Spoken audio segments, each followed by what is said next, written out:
दोस्तों अभी पिंकू टिंकू सिनेमा से मूवी देख कर आ रहे हैं और आज इन दोनों के साथ इनके कज़न्स टॉमी और माइक भी हैं जो अपनी छुट्टियां गुजारने के लिए कुछ दिन पिंकू टिंकू के घर रहने के लिए आए हैं। इन्होंने आज सिनेमा हॉल में बहुत ज़्यादा हल्ला गुल्ला मचाया है और अब ये वापस अपने घर को जा रहे हैं। सिनेमा पर मूवी देखने के लिए पिंकू टिंकू अपने घर से बहुत दूर आए थे और अभी ये सब मौज मस्ती करके बहुत ज़्यादा थके हुए हैं। ऊपर से इनका घर भी बहुत दूर है। पिंकू अभी गाड़ी चला ही रहा होता है कि तभी टिंकू पिंकू से कहता है, पिंकू मुझे मूवी देखने का इतना मज़ा नहीं आया जितना सिनेमा हॉल में शोर मचाने का। हाँ पिंकू, ज़्यादा मज़ा तो हल्ला गुल्ला मचाने का आया है, लेकिन मुझे ये समझ नहीं आती लोग अपनी औकात से ज़्यादा खाना वहाँ ले आते हैं और अगर पेट भर भी जाए तो भी ठूसते रहते हैं और फिर उल्टी करके पतली गली से निकल जाते हैं। Oh no! तभी पीछे से टॉमी बोलता है, पिंकू घर जाने में अभी कितना समय बाकी है, मुझे तो बहुत ज़्यादा नींद आ रही है। टॉमी, हमें घर जाने में अभी 2 से 3 घंटे लगेंगे क्योंकि हम शहर से बहुत दूर आ गए हैं। ऊपर से बादल भी गरज रहे हैं। अगर बारिश पड़ने लगी तो आज रात के लिए हमें यहीं किसी जगह पर रुकना होगा और अब तो गाड़ी का फ्यूल भी बहुत कम रह गया है। पिंकू टिंकू को आज रात के लिए यहीं किसी जगह पर रुकना होगा, वरना अगर इनकी गाड़ी का फ्यूल ख़त्म हो गया तो ये लोग यहीं इस जंगल में पहुंच जाएंगे। इसलिए इन सब के लिए अच्छा यही होगा कि ये आज रात के लिए किसी जगह पर स्टे कर लें, वरना अगर बारिश पड़ने लगी तो इन लोगों के लिए और मुश्किल हो जाएगी।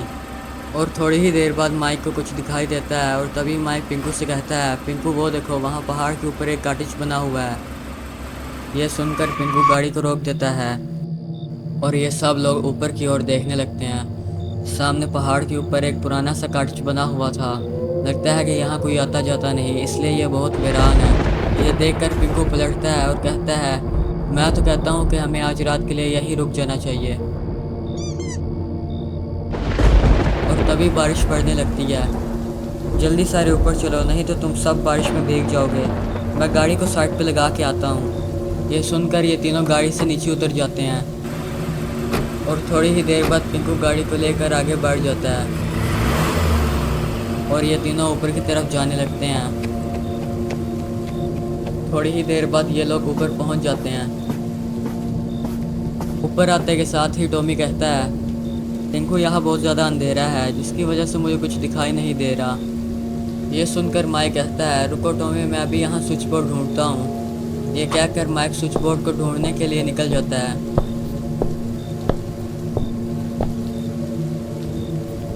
और थोड़ी ही देर बाद माइक को स्विच बोर्ड मिल जाता है और ये इसके बटन को नीचे काट देता है जिसकी वजह से सारे कॉटेज में लाइट ऑन हो जाती है। यहाँ टिंकू गाड़ी को बारिश से बचाने के लिए कोई जगह ढूंढ रहा होता है। टिंकू इधर उधर देखता है मगर इसको इस तरह कुछ भी दिखाई नहीं देता, इसलिए टिंकू गाड़ी को वापस कॉटेज की तरफ मोड़ देता है। लगता है कि यहाँ इन तीनों के अलावा कोई और भी है जिसकी नज़र इन तीनों पर पड़ चुकी है और इसके हाथ में तो चाकू भी है। कहीं ये इन तीनों के लिए कोई बड़ी मुसीबत ना बन जाए। अगर ऐसा है तो आज इनमें से किसी एक की बलि चढ़ने वाली है।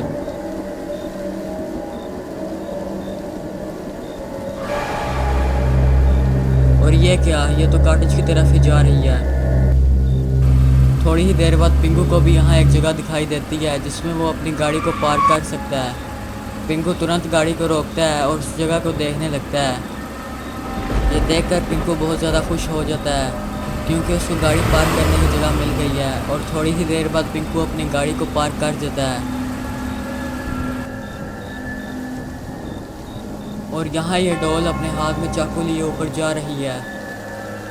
और ये क्या, यहाँ से तो अपना पिंकू आ रहा है। कहीं पिंकू को ऊपर आता देख ये डॉल पिंकू को चाकू से मार ही ना डाले। ऊपर जाते जाते ये डॉल रुक जाती है और पीछे की तरफ पलटती है। जिसका डर था वही हुआ। इस डॉल की नज़र पिंकू पर पड़ गई है, कहीं अब कोई बड़ी मुसीबत खड़ी ना हो जाए। पिंकू सीढ़ियाँ चढ़कर ऊपर जा ही रहा होता है कि तभी ये डॉल उसको सीढ़ियों में पड़ी दिखाई देती है। पिंकू को ये डॉल देखने में अजीब लगती है मगर ये बिना सोचे समझे उस डॉल को पकड़ लेता है और ऊपर जाने लगता है। पिंकू की ये सबसे बड़ी गलती है क्योंकि ये अपनी मौत को खुद अपने साथ लेकर जा रहा है और अब तो इस डॉल का काम और भी आसान हो गया है और मुझे लगता है कि ये डॉल इन सबको एक एक करके मार डालेगी। टिंकू तुम इतनी देर से कहाँ थे और तुमने ऊपर आने में इतनी देर क्यों लगा दी? टिंकू मुझे गाड़ी को पार्क करने के लिए जगह नहीं मिल रही थी, इसलिए आने में थोड़ी सी देर हो गई। ठीक है, मगर ये तुम्हारे हाथ में क्या चीज़ है? टिंकू ये डॉल है और ये मुझे ऊपर आते वक्त सीढ़ियों पर पड़ी मिली। तभी माइक पिंकू से कहता है, पिंकू एक मिनट ये डॉल मुझे दिखाना। और पिंकू इस डॉल को लेकर माइक के करीब चले जाता है और माइक को ये डॉल दे देता है। जब माइक इस डॉल को पकड़ता है तो ये इसको गौर से देखने लगता है और ये माइक को बहुत अजीब सी लगती है। और तभी माइक कहता है, ये तो बहुत अजीब सी डॉल है, लगता है कि ये किसी भूत के बच्चे की है। ये सुनकर सब हंसने लगते हैं, मगर ये बात इस डॉल को अच्छी नहीं लगती और ये सुनकर इस डॉल को गुस्सा आ जाता है और ये माइक की तरफ देखने लगती है। मुझे लगता है कि माइक के साथ कुछ बुरा होने वाला है। और ये क्या, ये डॉल इस चाकू से माइक पर हमला कर देती है।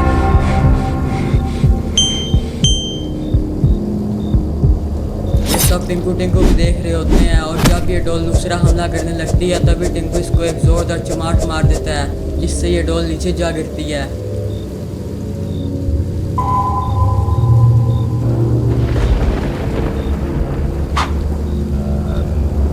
नीचे गिरने के थोड़ी ही देर बाद ये डॉल दोबारा उठ खड़ी होती है और दोबारा ऊपर जाने लगती है। लगता है कि आज इन सब में से कोई एक भी बचने वाला नहीं। टिंकू ने इस डॉल को चमाट मारकर अच्छा नहीं किया और अब इसको नहीं पता कि ये डॉल इसका क्या हश्र करने वाली है। थोड़ी ही देर बाद ये डॉल ऊपर आ जाती है और ये देखकर इसको बहुत ज़्यादा गुस्सा आ जाता है। ये देखती है कि ऊपर कोई है ही नहीं। लगता है कि पिंकू टिंकू माइक को लेकर कहीं छुप गए हैं।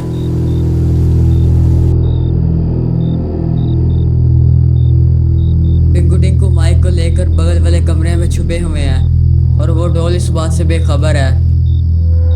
यहाँ पिंकू छुपकर इस डॉल को ही देख रहा होता है।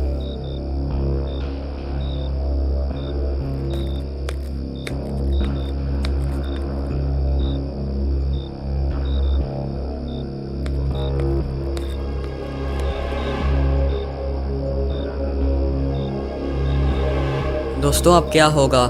क्या ये सब यहाँ से बाहर निकल पाएंगे या फिर वो डॉल जिसका नाम चकिया वो इन सबको मौत के घाट उतार देगी? ये हम देखेंगे पार्ट 2 में। और अगर आपको ये वीडियो अच्छी लगी है तो इस वीडियो को शेयर करें और लाइक करें। पिंकू क्या हुआ, क्या तुम्हें वो डॉल दोबारा दिखाई दी? हाँ माइक, वो डॉल ऊपर आ गई है और वो हम सबको ही ढूंढ रही है। मुझे लगता है कि हम सब यहाँ इस जगह पर सेफ हैं। तो तभी अगर आप ऐसे ही और वीडियोस देखना चाहते हैं तो इस चैनल को सब्सक्राइब करें और ऑल नोटिफिकेशन ऑन करना ना भूलिएगा।